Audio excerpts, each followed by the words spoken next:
저는 그 사람이 죽은 줄 알았습니다. 30년 동안 그렇게 믿고 살았어요. 그런데 쪽지에는 이렇게 적혀 있었습니다. 언니, 나 살아있어. 손끝이 먼저 굳었습니다. 버스 정류장 벤치에 선 채로 그 글씨를 보고 한참을 못 움직였어요. 반갑지 않았습니다. 무서웠어요.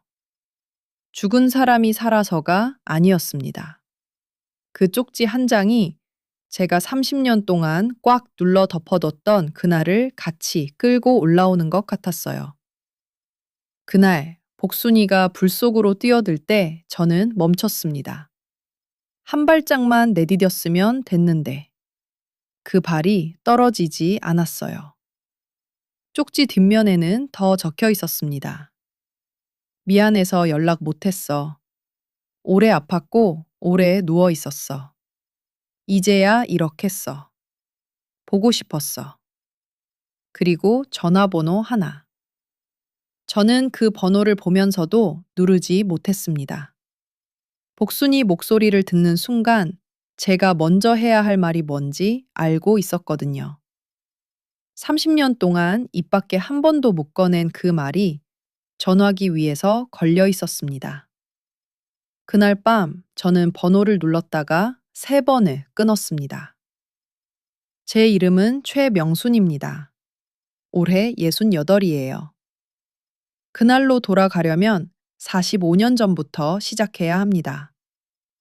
18살 때였어요. 전남 여수에서 상경에 사촌언니 소개로 경기도 의정부 외곽의 봉제 공장에 들어갔습니다. 기숙사가 있었고 월급은 적었지만 밥은 먹을 수 있었어요. 그 시절엔 그게 전부였습니다. 공장 기숙사는 8인실이었어요. 좁은 방에 2층 침대 4개가 빼곡했고 새벽에 일어나 밤늦게 들어오면 옆 사람 얼굴도 제대로 못 보는 날이 많았습니다. 이불에서 나는 냄새가 항상 비슷했어요. 실밥 냄새, 기름 냄새, 그리고 누군가의 땀 냄새. 그게 뒤섞인 냄새가 기숙사 냄새였습니다. 그 방에서 처음으로 친구를 사귀었어요. 이복순이었습니다. 충남 공주 출신이었고 저보다 2살 어렸습니다. 머리칼이 굵고 눈매가 선명한 아이였어요. 말이 많지 않았는데 한 번 웃으면 방안이 환해지는 그런 아이였습니다. 반장 시절 복순이가 처음 말을 걸어왔어요. 언니, 실밥 처리 그렇게 하면 나중에 터져요. 이렇게 2번 꺾어줘야 해요. 손가락으로 직접 눌러서 보여줬습니다. 바늘땀이 고르고 촘촘촘했어요. 그 한마디가 인연이 됐습니다. 금방 가까워졌어요. 고향도 다르고 말투도 달랐지만 공장에 처음 올라온 처지는 같았습니다. 부모님이 보고 싶은 것도 같고 월급날 봉투 받으면 먼저 우체국 가는 것도 같고 기숙사 밥이 질릴 때 몰래 라면 사다 끓여 먹는 것도 같았습니다. 복순이는 글씨가 예뻤습니다. 집에 편지 쓸 때 항상 제 것도 같이 써줬어요. 저는 글씨가 삐뚤어서 어머니가 받아보면 이게 뭐야? 지렁이 기어간 것 같다고 하셨거든요. 복순이가 써주는 편지를 어머니가 받고 우리 딸 글씨가 많이 늘었다 하셨다는 말을 나중에 들었는데 저는 그걸 끝내 바로잡지 못했습니다. 그게 지금도 좀 웃기면서 아파요. 우리가 제일 가까웠던 건 입사 5년째 되던 해였습니다. 그때 저는 23이었습니다. 봄이라고 해도 공장 안은 항상 더웠습니다.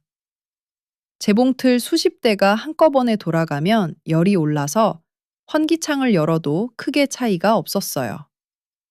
손끝에 땀이 차면 실이 미끄러지기 때문에 손을 작업복에 닦으면서 일했습니다. 그날도 납기가 빠듯한 오후였어요. 잔업 얘기가 나오던 때였습니다. 사고는 갑작이었습니다. 2층 원단 창고에서 불이 났습니다. 낡은 건물에 원단이 쌓여 있었으니 순식간에 번졌다고 했어요. 1층 재봉실에 있던 저는 처음엔 연기 냄새를 맡았습니다. 코끝이 따끔하더니 누군가 비상구 쪽에서 소리를 질렀어요. 불이야! 저는 본능적으로 일어섰습니다. 그때 복순이가 제 팔을 잡았어요. 언니, 아영이가 화장실에 있어요. 나 데려올게요. 아영이는 우리 방 막내였습니다. 그해 처음 들어온 20살짜리였어요. 소화기 위치도 몰라서 항상 우리한테 물어보던 아이였습니다. 복순이가 반대쪽으로 뛰어갔습니다. 저는 그 순간 멈췄습니다. 한 발짝을 떼야 했는데 발이 떨어지지 않았습니다. 연기가 짙어지고 사람들이 밀려나왔고 저는 그 틈에 휩쓸려서 비상구 밖으로 나왔습니다. 나와서 돌아봤습니다. 복순이가 없었습니다. 나중에 들은 이야기로는 복순이가 아영이를 찾아가다가 연기를 마셔서 쓰러졌다고 했습니다. 다행히 둘 다 소방관이 구했는데 복순이 상태가 좋지 않았어요. 병원으로 실려갔습니다. 저는 공장 마당에서 그 소식을 들었습니다. 다리가 떨렸습니다. 제가 같이 들어갔어야 했는데, 복순이 팔을 잡고 같이 뛰었어야 했는데, 며칠 뒤 병원에 면회를 갔습니다. 복순이는 의식이 있었어요. 폐에 연기가 많이 들어가 당분간 입원해야 한다고 했습니다. 복순이는 괜찮다고 했어요. 웃으면서요. 저는 그 웃는 얼굴을 보면서 말이 나오질 않았습니다. 미안하다는 말을 해야 했는데 목이 막혀서 손만 잡고 앉아 있었어요. 손바닥이 딱딱했습니다. 바늘 쥐느라 굳은 살이 박인 손이었어요. 복순이 손도 그랬습니다. 면회를 몇 번 더 갔습니다. 갈 때마다 복순이는 괜찮다고 했고, 저는 갈 때마다 하고 싶은 말을 못하고 왔어요. 그러던 어느 날 병원에 갔더니 복순이가 없었습니다. 다른 병원으로 옮겼다고 했어요. 어느 병원인지는 가족한테만 알려줬다고 했습니다. 그 다음 주 공장 휴게실에서 들었습니다. 상태가 좋지 않다고요. 폐 쪽으로 합병증이 생겼다고요. 그리고 일주일 뒤 못 넘겼다는 말이 돌았습니다. 공식적인 확인은 없었습니다. 그저 말이 그렇게 굳어졌어요. 그때는 그런 때였습니다. 확인하기도 어렵고 확인하려는 사람도 많지 않던 시절이었어요. 저도 그 말을 믿었습니다. 그리고 복순이는 제 기억 속에서 그렇게 죽은 사람이 됐습니다. 30년이 흘렀습니다. 저는 공장을 그만두지 않았습니다. 사고 이후 한동안은 출근하면서도 자꾸 그 장면이 떠올랐어요. 재봉실 문 앞에서 멈칫하던 그 순간이. 그래도 그만두지 않았습니다. 갈 데가 없었으니까요. 결혼은 30에 했어요. 공장 근처 부품 납품 일을 하던 사람이었습니다. 말수가 적고 성실한 사람이었어요. 딸 하나를 낳았고 그 아이가 지금은 옆동에 살고 있어요. 남편은 60 초반에 먼저 떠났습니다. 당뇨 합병증이었어요. 일상은 단순합니다. 아침에 일어나 밥을 지어 먹고 오후엔 근처 복지관에서 바느질 봉사를 합니다. 재봉틀 앞에 앉으면 손이 저절로 움직여요. 평생 한 일이니까요. 그리고 1년에 한 번 공장 사고 기일이 돌아오면 낡은 사진 한 장을 꺼내봤습니다. 복순이 사진이었습니다. 공장 앞에서 찍은 거였는데 복순이가 배꼽을 잡고 웃고 있었어요. 제가 카메라를 잘 못 다뤄서 각도가 이상하게 찍혔는데 옆에 전봇대가 같이 들어왔거든요. 그게 우스워서 웃었던 거였습니다. 저는 그 사진을 볼 때마다 창문을 닫았습니다. 아무 이유 없이 그냥 닫았습니다. 지금 생각하면 이유가 없었던 건 아니었어요. 사고 30주년 추모식이었습니다. 공장은 없어졌지만 그 사고로 돌아가신 두 분을 기리는 작은 행사가 해마다 있었어요. 유족과 전 직원 몇몇이 모이는 소박한 자리였습니다. 저는 거의 매년 갔어요. 안 가면 마음이 더 불편했으니까요. 가는 게 맞아서가 아니라 안 가면 버티기가 더 힘들었습니다. 그날도 갔습니다. 국화꽃 한 다발을 들고요. 오래된 점퍼를 입었습니다. 공장 단일자 때 입던 거였는데 추모식 때는 꼭 그걸 입고 갔어요.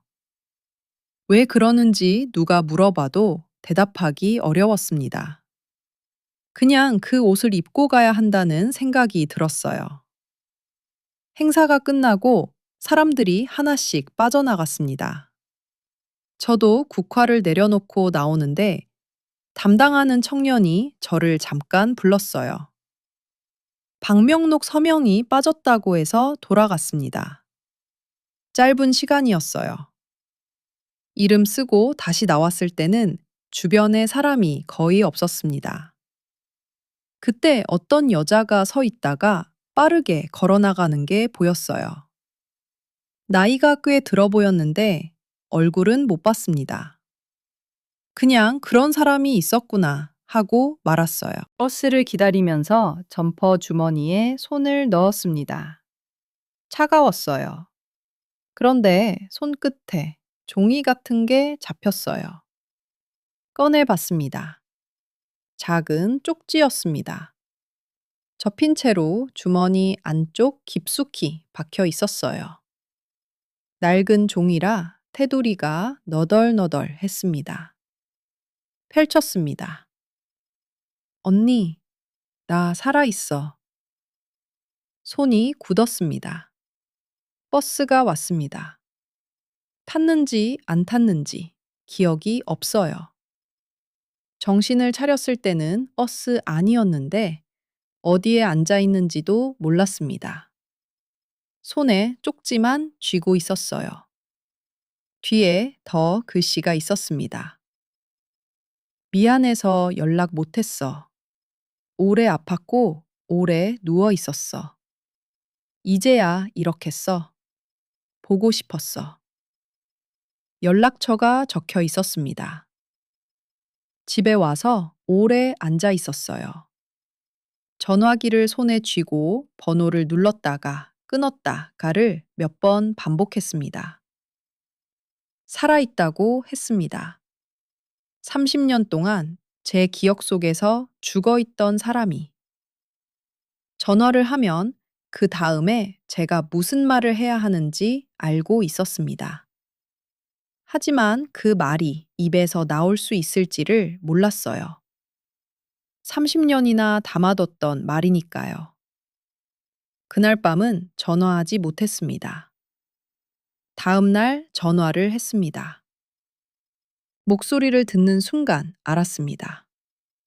달라졌지만 달라지지 않은 목소리였어요. 조금 쉬고 낮아졌지만 말 끝에 올라가는 억양이 그대로였습니다. 언니. 그 한마디에 30년이 무너지는 것 같았습니다. 복순이는 이야기를 했어요. 다른 병원으로 이송된 건 사실이었습니다. 폐 쪽 합병증으로 수술을 받았고 오래 입원해 있었다고 했어요. 퇴원 후에도 한동안 고향에서 누워서만 지냈다고 했습니다. 공장 사람들한테 연락을 못했다고 했어요. 창피해서라고 했습니다. 멀쩡하게 들어갔다가 그렇게 나오는 게 창피했다고요. 그래서 저한테도 먼저 연락하지 않았다고 했습니다. 저는 그 말을 들으면서 대답을 못했어요. 뭔가 할 말이 목구멍까지 올라왔는데 그게 나오질 않았습니다. 미안하다는 말, 그날 내가 멈췄다는 말, 그 말이 그냥 안에서 걸렸어요. 복순아, 언니, 복순이가 먼저 말했습니다. 잘 지냈어요? 저는 잠깐 멈칫하다가 대답했습니다. 응, 잘 지냈어. 그게 전부였습니다. 그 이후로 가끔 통화했습니다. 임에서 한 할머니가 물었습니다. 영순 씨, 왜 기일마다 그 오래된 점퍼를 입고 가요? 뜬금없는 질문이었어요. 저는 한참 대답을 못했습니다. 이유를 몰라서가 아니었어요. 말이 안 됐습니다. 말로 꺼내면 이상해질 것 같은 이유였거든요. 그날 밤 집에 와서 점퍼를 꺼냈습니다. 오래돼서 색이 바랬어요. 재봉선이 달아 있었습니다. 어깨 쪽에 손 닿는 자국이 남아있는 것 같기도 했어요. 이 점퍼를 왜 못 버렸을까? 복순이한테 미안해서 라고 생각했는데 다시 들여다보니 달랐습니다.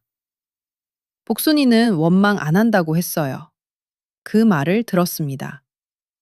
그런데 저는 여전히 이 점퍼를 추모식마다 입고 갔어요. 복순이가 살아있다는 걸 알고 난 뒤에도요. 그건 복순이를 위한 게 아니었습니다. 생각해보면 처음부터 복순이를 위한 것만도 아니었어요. 저는 거기 가서 서 있는 것으로 뭔가를 치르고 있었던 거였습니다. 매년. 그게 뭔지 이름을 붙이지 않았는데 그 밤에 이름이 떠올랐어요. 벌이었습니다. 그날 멈췄던 저한테 매년 가서 서 있게 하는 벌. 복순이한테 미안한 게 아니라 그날의 저 자신을 용서하지 못해서 만들어 놓은 자리였어요. 밤새 잠을 못 잤습니다. 내가 왜 그랬을까? 같이 뛰었어야 했는데. 복순이가 잡으러 가겠다는 걸 내가 말렸어야 했는데. 아니면 내가 먼저 뛰었어야 했는데. 어떤 선택이 맞았는지는 그날도 몰랐고 지금도 모릅니다. 그냥 그렇게 됐습니다. 저는 나왔고 복순이는 뛰었어요. 그 단순한 사실이 30년이 지나서도 낯설었습니다. 새벽이 밝아올 때까지 저는 그냥 앉아 있었습니다. 점퍼를 무릎 위에 올려두고요. 다음날 아침 복순이한테 전화했습니다.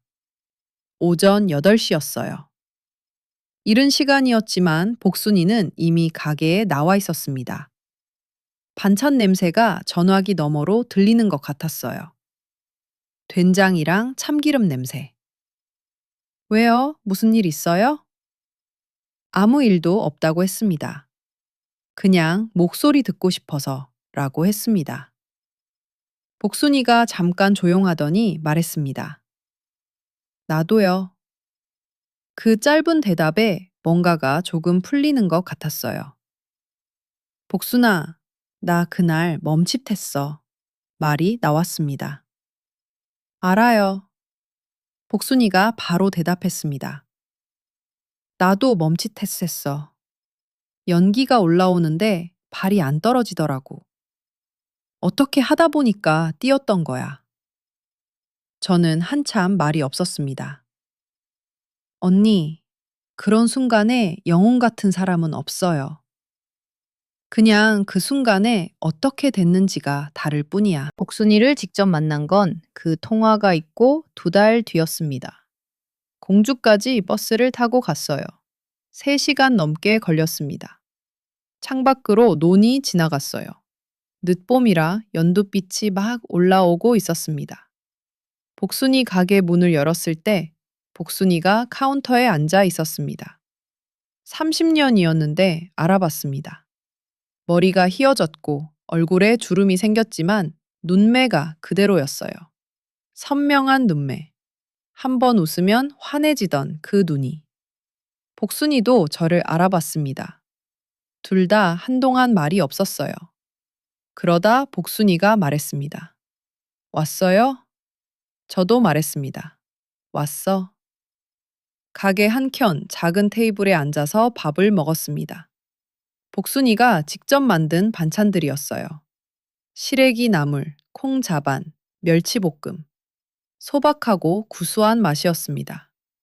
공장 시절 얘기, 기숙사 얘기, 식당 아줌마가 혼자 가위바위보 하는 흉내를 냈던 얘기, 월급날 시장에서 순대 사 먹던 얘기. 많이 웃었습니다. 그리고 많이 울었습니다. 어느 순간부터는 울면서 웃었어요. 돌아오는 버스 안에서 저는 창밖을 바라봤습니다. 논이 지나갔고 들판이 지나갔어요.